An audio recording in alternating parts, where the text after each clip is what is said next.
नमस्कार जी, आप देख रहे हैं हरियाणा रत्न। जैसे आपको पता है कि हमारी टीम द्वारा समय समय पर समाज में जो लोग समाज के लिए कार्य करते हैं, अपने स्वार्थ के लिए तो दुनिया कार्य करती है, लेकिन अपनी ज़िंदगी का एक अहम हिस्सा समाज में सेवा के लिए निस्वार्थ भावना से लगा देते हैं। ऐसे लोगों को आपके हम रूबरू करवाते रहते हैं। ऐसी ही शख्सियत अगर हम नाम लें तो वो किसी परिचय के मोहताज नहीं हैं। वो कहते हैं कि सूरज को दिया दिखाने की ज़रूरत नहीं होती, क्योंकि अपने आप में एक मिसाल है, इलाके में अच्छा नाम है इनका। हम आपको रूबरू करवाने जा रहे हैं हमारी इलाके की जो पहचान बनी हुई है, अग्रणीय रहती है हर काम में, समाज सेवा में, किसी भी तरीके का साझा काम हो उसमें वो हर समय तैयार मिलती हैं। बात करते हैं नेहा मित्तल, जो पार्षद भी रह चुके हैं। पार्षद बनने से पहले 2014 में पार्षद बने थे नेहा मित्तल जी।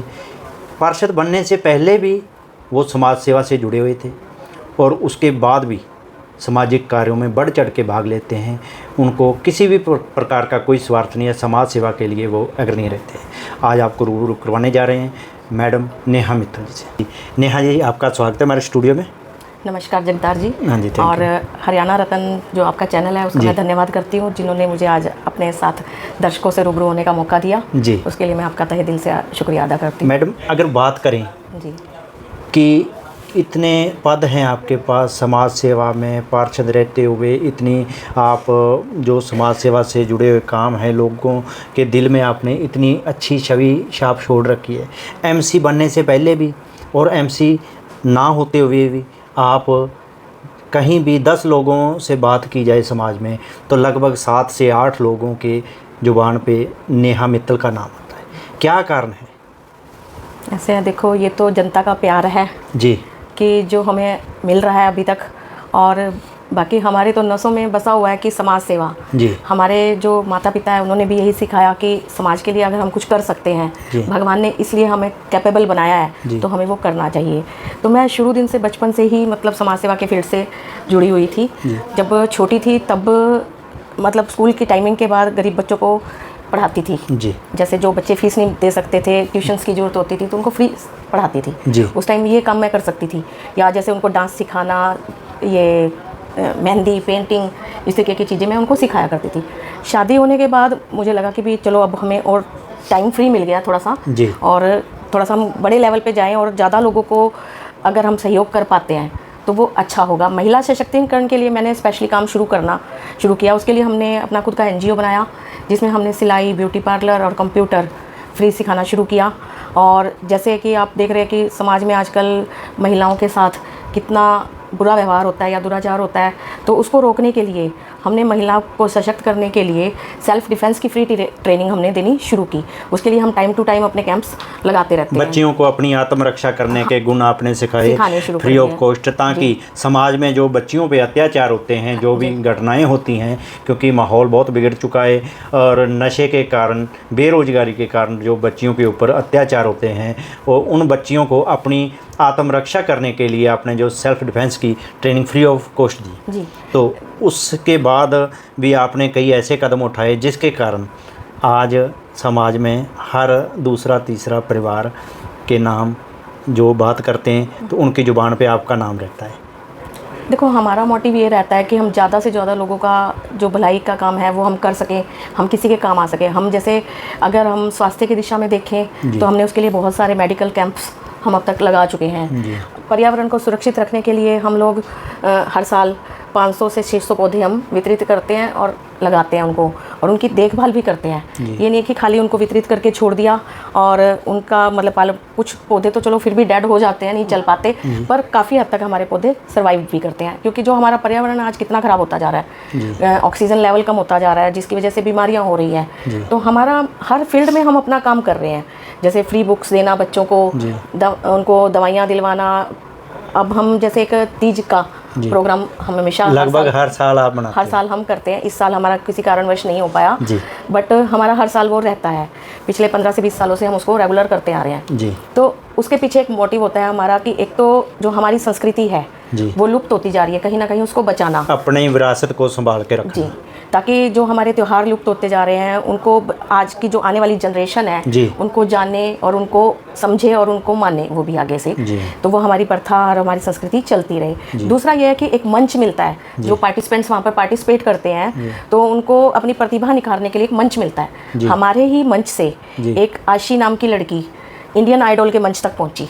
बहुत अच्छी बात है। जी, तो जब ऐसा कुछ होता है तो हमें भी बहुत खुशी मिलती है कि हमारे शहर का नाम रोशन हो रहा है और हमारे ज़िले का नाम रोशन हो रहा है। तो कहीं ना कहीं पेरेंट्स तो खुश होते ही हैं, हम लोग भी खुश होते हैं कि हमारे शहर की प्रतिभा निखर के एक बड़े मंच तक, इंडिया लेवल तक पहुंची, तो ये हमारे लिए बहुत खुशी की बात होती है। एक हम काम करते हैं कि जैसे नोडल सेल में जी। जब कुछ क्या होता है, फैमिली छोटी छोटी बातें होती हैं जिसकी वजह से डिस्प्यूट्स हो जाते हैं, जी। तो वो टूटने की कगार पे पहुंच जाते हैं। तो उनको हमने रोकने के लिए, जैसे कई बार फैमिली काउंसलिंग के लिए हम जाते हैं और बहुत से परिवार उसकी वजह से बचे भी हैं, तो तब हमें बड़ी खुशी होती है, क्योंकि हमारा मकसद ये होता है कि हमारे जो आसपास लोग हैं या हमारे शहर के लोग हैं वो किसी प्रकार से दुख ना पाए। तो मतलब इसीलिए हम ये समाज सेवा के फील्ड में हैं और हम उसी से रिलेटेड जो भी हमें समस्या नज़र आती है हम उस पर काम करते हैं, चाहे वो किसी भी तरीके का फील्ड हो, जो भी समस्या आती है। अब जैसे राशन कोरोना के टाइम था जी, कोविड में तो उस टाइम मैं मौके पे एमसी भी थी जी। तो हमने फ्री राशन बांटा, मेडिकल कैंप्स भी लगाए, जबकि दुनिया अपने घरों में दुबक गई थी। जी जी। तो हमने बहुत ही भयानक समय था वो, बिल्कुल घरों से बाहर निकलना मुश्किल हो गया था, बहुत ज़्यादा मुश्किल था। इवन मेरी बेटी खुद की भी डॉक्टर है, तो डॉक्टर्स की भी ड्यूटी लगी हुई थी बाहर हॉस्पिटलों में, या तो डॉक्टर्स काम कर रहे थे या नर्सेज काम कर रही थी या कुछ समाज सेवी संस्थाएँ काम कर रही थी। उस टाइम पर सिर्फ इतना ही काम चल रहा था। तो उसमें हमने बतौर एमसी रहते हुए भी बहुत सारे काम करवाए। हमने फॉगिंग करवाई, सैनिटाइजेशन करवाई कि ताकि राशन वितरण किया हमने, तो और उनको जैसे सैनिटाइज़र किट्स बांटी कि ताकि वो अपना बचाव रख सके इस कोरोना जैसी भयानक बीमारी से। तो उस 2 साल के पीरियड में 19 और 20 का टाइम था जो क्रूशियल टाइम था, तो उस टाइम हमने उनको किया। बहुत से लोग ऐसे भी आते थे जिनको फ्री दवाइयाँ चाहिए होती थी क्योंकि रोज़गार बंद हो चुके थे, उनके काम नहीं चल रहे थे, तो उनको हमने फ्री मेडिसिन भी उपलब्ध करवाई। और जो राशन था वो हमने कच्चा बांटा, वो इसलिए बांटा कि ताकि वो अपना 1 महीने का राशन लें हमसे और अपना बना के खा सकें, बार बार इंटरमिट में हमें भी जाना ना पड़े। और जैसे मतलब इस तरीके से हमने लोगों को हर तरीके से सुख सुविधा देने की अपनी कोशिश की। जी। तो अगर मैडम बात करें जी, ये समाज सेवा करते हुए आपका राजनीतिक जीवन कैसे शुरू हुआ, कहाँ से प्रेरणा मिली कि समाज सेवा के साथ साथ आपको चुनाव लड़ना चाहिए, और किसका मार्गदर्शन था? जी। तो बहुत सी चीज़ें, इश्यूज मेरे सामने आते थे, महिला सशक्तिकरण को लेकर या युवाओं के रोजगार की समस्या को लेकर। तो हम जैसे कभी किसी के पास जाते हैं तो लोग रिस्पॉन्स अच्छा नहीं देते जी। तो मुझे ये लगा कि हम अगर किसी के आगे हाथ फैला रहे हैं और वो काम ही नहीं कर रहे हैं एक ऊंची पोजीशन पे होने के बाद, जब वो कर सकते हैं जबकि, तो क्यों ना हम राजनीति में आके उस पावर पे पहुंच के और हम लोगों की मदद कर सकें कि उनको रोज़गार भी उपलब्ध करा पाएँ, जिन महिलाओं को इंसाफ नहीं मिल रहा उनको इंसाफ दिलवा पाएँ, उस दिशा में हम काम करें। तो मैंने सोचा कि हमें इस फील्ड में आना चाहिए। तो और कुछ जैसे साथी थे वार्ड के जो चाहते थे कि मैं एमसी का चुनाव लड़ूं जी, तो उन्होंने कहा कि आप लड़ो, हम आपके साथ हैं जी जी। तो हमने उनकी सहानुभूति से ही आप उनका ही इलेक्शन था, ये नेहा मित्तल नहीं लड़ रही थी, पूरा वार्डवासी और समाज के लोग ही चाहते थे कि मैं इलेक्शन लड़ूं और समाज के लिए काम करूं जो भी है वार्ड के लिए। तो उनका काम करते हुए मैंने मतलब अपनी तरफ से पूरा खरा उतरने की कोशिश की, जो भी वार्ड में कमियां थी उनको दूर किया। और अगर आप देखेंगे तो आज भी SBI रोड जो बन रहा है वो मेरे टेन्योर में पास हुआ था 2,70,00,000 की उससे जी, जो आज बनने लग रहा है, जो एक रोल मॉडल रोड होगा। और अगर आप देखोगे तो बहुत अच्छी रोड बनी है, यहाँ पर 2-2 फुट के करीब पानी खड़ा होता था। हाँ जी, बहुत ही भयानक माहौल बन जाता था जब बरसात, हादसे होने का भी रहता था जी, जी, जी। और एक बार तो एक बाइक वाला गिर गया, उसका कान कट गया। तो मतलब ऐसे ऐसे इंसिडेंट हमने देखे, घटनाएं होती थी। तो मतलब थोड़ा टाइम जरूर लगा, जो आप जाके बन रही है पर बनी। तो हमने ग्रीन बेल्ट्स रेनोवेट करवाई, पार्क बनवाए, पार्क की अगर एमसी रहते हुए सड़कें बनवाई, गलियाँ बनवाई, वाटर डिस्पोजल का बनाया, सीवरेज बनवाई, पानी की लाइनें मैंने ढानियों तक पहुंचाई जहाँ पानी नहीं होता था, खेतों और ढानियों तक पीने वाले पानी की जो समस्या थी उसका हल करवाया। बिल्कुल, क्योंकि वोट आते हैं, लोग बनते हैं, लेकिन ढानियों आपके जो मतदाता हैं उनकी समस्याएं ज्यों की त्यों ही रहती है, क्योंकि एक अग्रवाल कॉलोनी के पार एक कॉलोनी थी, वहाँ पर पानी की बहुत समस्या थी, वहाँ 100 के करीब काफ़ी परिवार लंबे रहते हैं। अरसे से वो समस्या ज्यों की त्यों थी। तो वहाँ तक मैंने पाइपलाइन पहुँचवाई, उससे आगे और ढानियाँ थी, वहाँ तक खेतों तक मैंने वो पानी पहुँचाया। वो आज भी लोग मिलते हैं तो बड़ा रिगार्ड करते हैं, मतलब आज भी लोग बड़ा प्यार देते हैं, अपनापन देते हैं। और जब मेरा इलेक्शन था तो मैं आपको क्या बताऊँ, लोग मतलब क्या होता है कि और कैंडिडेट्स को तो जाना पड़ता है कि जी हमें चाय पिला दो जी, और मेरे को ये होता था कि भाई वो चाय लाइन में लेके खड़े हुए हैं कि चाय कितनी पिए एक इंसान। तो मतलब इतना प्यार मिला अपने वार्ड वासियों का और अपने भाइयों का, बहनों का, कि जिसकी वजह से मैं बनी। तो मुझे लगा कि मुझे उनकी बातों पे खरा उतरना चाहिए, जो जिम्मेवारी उन्होंने मुझे दी है तो मैंने उसको निभाया। मैंने पार्क बनवाए 2 यहाँ पर, और एक पार्क का नाम मैंने महिला के नाम पे रखा, रानी लक्ष्मीबाई पार्क, जो गौशाला के पास है।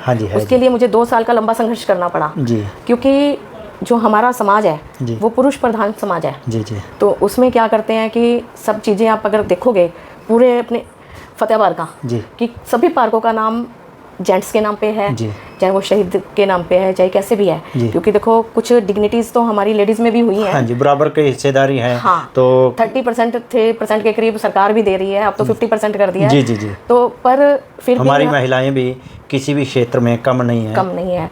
पर फिर भी पार्क के नाम के लिए मुझे 2 साल तक संघर्ष करना पड़ा कि वो जेंट्स के नाम पे रखना चाहते थे। मैं कहा महिला के नाम पे कोई पार्क नहीं है, तो मुझे इसका नाम रानी लक्ष्मीबाई पार्क चाहिए जी। तो वो हमने उसका करवाया। ठीक है। तो मैडम मेरा सवाल बीच में रह गया था कि हर कामयाब इंसान के पीछे किसी एक औरत का हाथ होता है, बिल्कुल, लेकिन आप महिला हैं और आपकी कामयाबी के पीछे भी किसी औरत का हाथ है, जहाँ किसको प्रेरणा स्रोत है? देखो मेरी कामयाबी के पीछे मेरी माता जी संतोष अग्रवाल जी और मेरी बहन डॉक्टर संध्या अग्रवाल जी, उनका हाथ था, क्योंकि उन्होंने मुझे मोटिवेट किया। देखो सपोर्ट मुझे मेरे परिवार का भी मिला, मेरे हस्बैंड का भी मिला, पर जो फर्स्ट मोटिवेशन मिला वो मुझे वहाँ 2 जगह से मिला। खुले आसमान में उड़ने के लिए जो बिल्कुल पंख दिए वो आपके परिवार की तरफ उन्होंने दिया मुझे इंस्पिरेशन कि आपको समाज सेवा के क्षेत्र में अपना आगे आना चाहिए और महिलाओं के लिए कुछ करना चाहिए। और मैं महिलाओं के लिए करते करते फिर मैंने जैसे समस्या देखी युवाओं को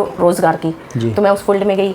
फिर मैं और आगे बढ़ी तो मैंने किसानों की समस्या देखी, तो मैंने उस फील्ड में भी काम किया, जो भी मैं उनके लिए कर पाई, जहाँ तक भी मैं जा पाई। मतलब देखो अब मैं आज कोई बड़ी पोजीशन पे नहीं हूँ, एक एमसी रहते हुए या समाज सेवी के तौर पे काम कर रही हूँ। मैडम जी ये बात आप गलत कह रहे हैं, क्योंकि समाज में हम निकलते हैं दिन भर फील्ड वर्क रहता है, तो हम नहीं मानते कि आप कुछ नहीं, ये आप अपने मुंह से कह रहे हो। जब आप समाज में निकलोगे, लोगों से पता करोगे, तो लोगों का तांता लग जाता है कि वो कहते हैं कि नया मित्र बहन जी आ गई हैं, ठीक है। तो ख़ासकर हमारे समाज की जो महिलाएं हैं, जो किसी कारण किसी न किसी तरीके से उनका शोषण होता है, जहाँ जो हमारी बच्चियां हैं उनके साथ कोई गलत एक्टिविटी हो जाती है, किसी प्रकार भी हमारी महिलाओं को या बच्चियों को अगर वो संरक्षण मिलता है, जहाँ कोई मोटिवेशन लेना होता है उन्होंने, तो पहले नंबर पे आपका ही नाम आता है, क्योंकि आपने एक लंबा समाज में समाज सेवा के नाम पे काम किया है और अपनी एक छवि बनाई है। बहुत अच्छी बात है हमारे, क्योंकि चैनल के माध्यम से जो लोग आपको पहली बार देख रहे हैं, बाहर के लोग हैं दर्शक अपने, तो क्यों फतेहाबाद के तो बोले जी सभी जानते हैं, तो जो हमारे दर्शक आज हमारे चैनल के माध्यम से आपसे रूबरू हो रहे हैं, जो इस चर्चा को सुन रहे हैं, उनको आप बताएं कि आप अब तक किन किन पदों पे कार्यरत रही हैं समाज सेवा में, राजनीतिक तौर पे? राजनीति में तो मैं देखो एमसी के पद तक कार्यरत रही हूँ, और भारतीय जनता पार्टी की मैं जिलाध्यक्ष रही हूँ, महिला मोर्चा की उपाध्यक्ष रही हूँ, प्रदेश कार्यकारिणी सदस्य रही हूँ।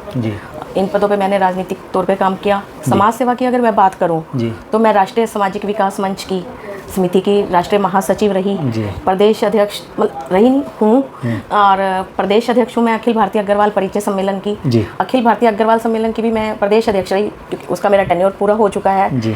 डायरेक्टर हूँ मैं मौके पे संकल्प स्वरोजगार केंद्र ट्रस्ट की, जो हमारा खुद का एनजीओ है, जिसमें हम अपने समाज सेवा के काम करते हैं। क्योंकि देखो कोई भी मंच होता है तो उसमें हमें उनके हिसाब से चलना होता है, और जब हमारा मंच होता है तो हमें उसमें पता होता है, फ्री हैंड होते हैं कि हम किसी काम के लिए हमें किसी से परमिशन लेने की जरूरत नहीं पड़ती। और अग्रवाल विकास ट्रस्ट की भी मैं अध्यक्ष हूँ मौके पे। कराटे वुशु एसोसिएशन की मैं उपाध्यक्ष हूँ। वन स्टॉप सेंटर है गवर्नमेंट का महिला महिलाओं के लिए, जहाँ पर महिलाओं को कुछ टाइम के लिए रखा जाता है, जो उन्हें कोई भी घरेलू हिंसा से या कोई प्रॉब्लम से पीड़ित होती हैं। जी जी। तो उसकी भी मैं मेंबर हूँ, और अखिल भारतीय अग्रवाल सम्मेलन की और अग्रवाल विकास ट्रस्ट की मैं ट्रस्टी भी हूँ। ऐसे बहुत सी संस्थाएं और भी हैं जिनकी मैं धार्मिक सामाजिक संस्थाओं से मैं जुड़ी हुई हूँ। तो जितना समय होता है मैं उनको देती हूँ, जहाँ जहाँ जैसी मेरी ज़रूरत होती है तो समाज के लिए मैं काम करती हूँ। जी हाँ जी मैडम, हमारा एक आखिरी सवाल है कि जैसे आप कई बार सम्मानित भी हो चुके हो, तो आप महिला सशक्तिकरण के लिए जो हमारी महिलाएं हैं उनको क्या संदेश देना चाहेंगे कि अपने जीवन में, क्योंकि जैसे बराबर का हिस्सा है मर्दों के बराबर हमारी महिलाएं हैं, तो उनको क्या संदेश दोगे? कैसे प्रेरणा आपसे लेके वो हमारी महिलाएं बहनें हमारी बच्चियां जो अपना पब्लिक में हैं? आपके चैनल के माध्यम से मैं यही संदेश देना चाहूँगी। पहले तो संदेश दूंगी मैं माता पिता को कि वो बेटियों को गर्भ में ना मारें, उनको संसार में आने का अवसर दें। उसके बाद उनको पढ़ाएं लिखाएं और आत्मनिर्भर बनाएं। खाली ये नहीं कि उनको ज़िंदगी दे दी और उसके बाद उनको आत्मनिर्भर नहीं बनाया, क्योंकि आज के दिन आत्मनिर्भर होना बहुत ज़्यादा ज़रूरी है बेटियों के लिए भी। जितना बेटों के लिए है उतना ही बेटियों के लिए भी ज़रूरी है। और बेटियों से मैं कहूँगी कि अगर कोई भी उनके ऊपर अत्याचार होता है या उनका शोषण होता है, जो गलत बात को बिल्कुल भी एक्सेप्ट ना करें। इसका मतलब मेरा ये कतई नहीं है कि वो अपनी पारिवारिक ज़िंदगी में अपने हस्बैंड के ऊपर हावी हो या परिवार के ऊपर हावी हो, उनके ऊपर गलत एक्शन लें। मेरा मतलब उससे कतई नहीं है। समाज के साथ, परिवार के साथ चलते हुए गलत को एक्सेप्ट नहीं करना, चाहे वो बेटी के रूप में हो, चाहे वो बहू के रूप में हो, चाहे वो पत्नी के रूप में हो। हर रिश्ते का सम्मान करते हुए आगे बढ़ें और समाज में हो रही कुरीतियों का मुंह तोड़ जवाब दें।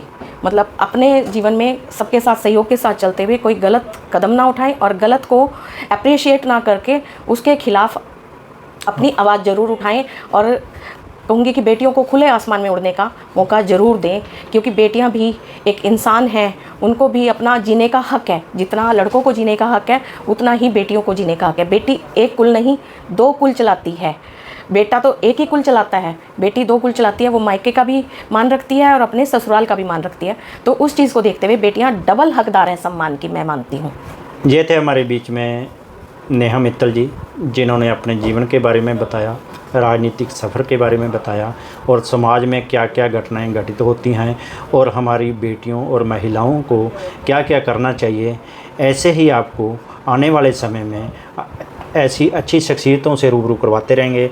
जुड़े रहिए हमारे चैनल हरियाणा रत्न के साथ। मैं जगतार सिंह।